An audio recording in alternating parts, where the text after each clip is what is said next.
ढिम डिमों dim नाद करते बैल चढ़ कर आए, खड़मुख गजानन व्याल संग ससी गंगधारा लाए। जगत का कल्याण करती वाम गिरिजा सोहती, ज्ञान करुणावली से माँ जगत का मन मोहती। हे भूत भावन जगतपति अब कृपा मुझ पर कीजिए, श्रद्धा विनय भक्ति सुमन अर्पित है तुमको लीजिए। हे भक्त वत्सल ईश तुमको बार बार प्रणाम है, सर्वे समंगल कीजिए, शंकर तुम्हारा नाम है, शंकर तुम्हारा नाम है। अगाध बुद्धि वाले महादेव के चरणों में बारंबार प्रणाम है। जय श्री कृष्णा। मेरी सोल फैमिली आध्यात्म आपके अपने चैनल पर मैं नंदा आप सबका बहुत बहुत स्वागत करती हूँ। श्रीमद् भागवत महापुराण का छठा स्कंद चल रहा है। चित्रकेतु को माता पार्वती का श्राप मिल चुका है।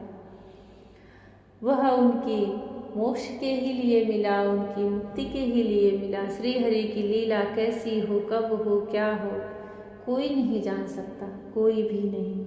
श्री सुखदेव जी कहते हैं, परीक्षित, भगवान शंकर का यह भाषण सुनकर भगवती पार्वती जी की चित्तवृत्ति शांत हो गई और उनका विस्मय जाता रहा। भगवान के परम प्रेमी भक्त चित्रकेतु भी भगवती पार्वती को बदले में श्राप दे सकते थे, परंतु उन्होंने श्राप न देकर उनका श्राप सिर चढ़ा लिया। यही साधु पुरुष का लक्षण होता है।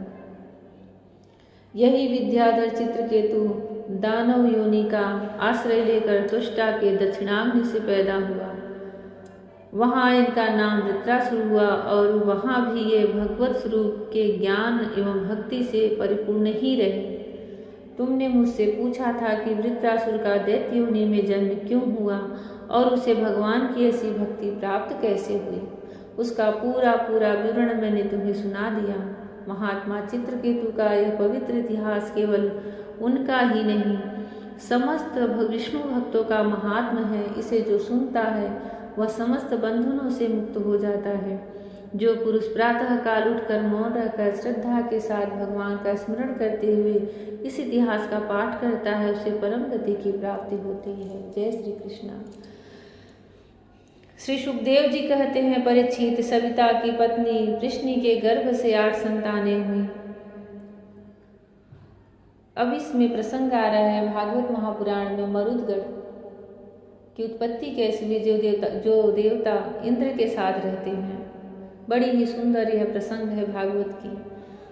श्री सुखदेव जी कहते हैं, परीक्षित, सविता की पत्नी वृष्णि के गर्भ से 8 संतानें हुई। सावित्री, व्याहृति, त्रयी, अग्निहोत्र, पशु, सोम, चातुर्मास्य और 5 महायज्ञ। भगवान पत्नी भग की पत्नी सिद्धि ने महिमा, विभु और प्रभु ये 3 पुत्र और आशीष नाम की कन्या उत्पन्न की। यह कन्या बड़ी सुंदरी और सदाचारणी थी। धाता की 4 पत्नियां थी, कुहू, सीनी वाली, राका और उन्मति। उनसे क्रमशः सायं, दर्शः, प्रातः और पूर्णिमा से 4 पुत्र हुए। धाता के छोटे भाई का नाम था विधाता। उनकी पत्नी क्रिया थी। उससे पुरुष्य नाम के 5 अग्नियों की उत्पत्ति हुई। वरुण जी की पत्नी का नाम चरसनी था। उससे भृगु जी ने पुनः जन्म ग्रहण किया। इसके पहले वे ब्रह्मा जी के पुत्र थे। महायोगी वाल्मीकि जी भी वरुण के पुत्र थे। वाल्मीकि से पैदा होने के कारण उनका नाम वाल्मीकि पड़ गया था। उर्वशी को देखकर मित्र और वरुण दोनों का वीर्य स्खलित हो गया था। उसे उन लोगों ने घड़े में रख दिया। उसी से मुनिवर अगस्त्य और वशिष्ठ जी का जन्म हुआ। मित्र की पत्नी थी रेवती। उसके 3 पुत्र हुए, उत्सर्ग, अरिष्ट और पिप्पल।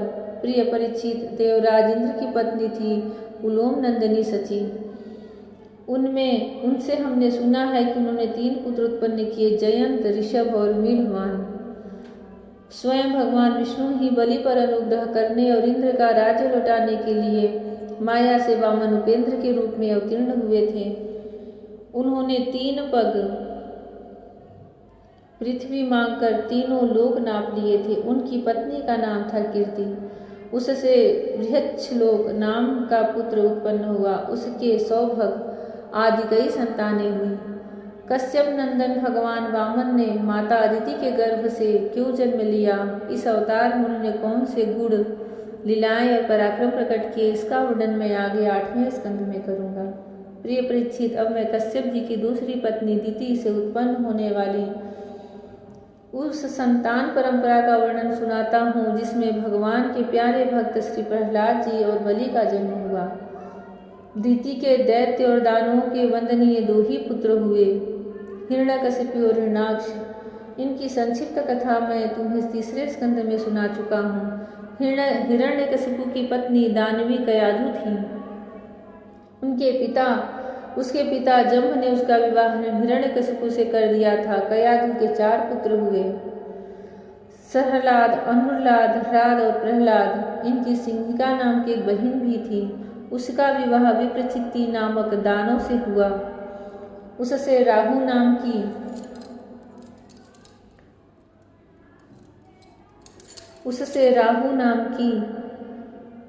नामक पुत्र की उत्पत्ति हुई। यह वही राहु है जिसका सिर अमृतपान के समय मोहिनी रूपधारी भगवान ने चक्र से काट लिया था।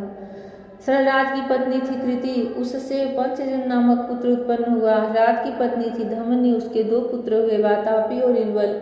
इस इलवल ने ही महर्षि अगस्त्य के आतिथ्य के समय वातापी को पकाकर उन्हें खिला दिया था। और रात की पत्नी सूरमा थी। उसके 2 पुत्र हुए, वास्कल और महिषासुर। प्रहलाद का पुत्र था विरोचन। उसकी पत्नी देवी के गर्भ से दैत्यराज बलि का जन्म हुआ। बलि की पत्नी का नाम अशना था। उससे बाण आदि 100 पुत्र हुए। दैत्यराज बलि की महिमा गान करने योग्य है। उसे मैं आगे 8वें स्कंद में सुनाऊंगा।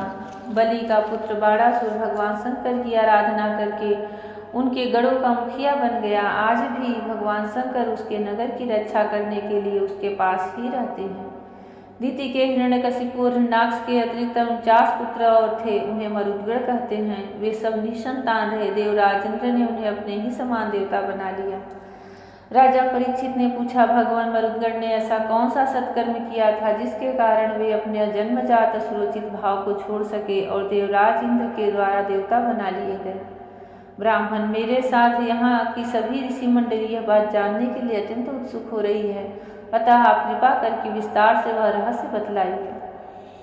सूत जी कहते हैं, सौनक जी, राजा परीक्षित का प्रश्न थोड़े शब्दों में बड़ा सारगर्भित था। उन्होंने बड़े आदर से पूछा भी था, इसलिए सर्वज्ञ श्री सुखदेव जी महाराज बड़े ही प्रसन्न चित्त से उनका अभिनंदन करके यूँ कहने लगे। जय श्री कृष्ण। भगवान की इस सृष्टि का जो वंश परंपरा चलता है उसका भी बहुत बड़ा फल प्राप्त होता है। इसलिए जब भी वंश परंपरा चलता है तो उसे मैं स्पष्ट शब्दों में कहती ही जाती हूँ। इससे हमें यह भी ज्ञान होता है कि हमारे जो इस युग के आरंभ में कैसे भगवान की सृष्टि की जो रचना हुई है, ये जो दिन होते हैं, सायकाल होती है, दोपहर होता है, रात्रि होती है, हर चीज़ की जो तिथियाँ होती है, पूर्णमास होता है, अमावस्या होती है, इन सबका जन्म कैसे हुआ है, इनके माता पिता कौन है। क्योंकि भगवान भागवत में स्पष्ट कहते हैं कि जब वंशावली पढ़ी जाती है तब भी भगवान उतने ही प्रसन्न होते हैं, क्योंकि कहीं न कहीं उनके ही लीलाओं का वर्णन होता है। वह भगवान श्री कृष्ण के चरणों में बारंबार प्रणाम है। हमें वह सुबुद्धि प्रदान करे कि हम उनके इस लीला रहस्य को समझ सकें और उसका भाग बने। उनकी कृपा प्रसाद का, उनकी प्रेम करुणा का। राधा रानी कृष्णा जी की सदा ही जय हो। राधे राधे। जय श्री कृष्ण। हरि ओम।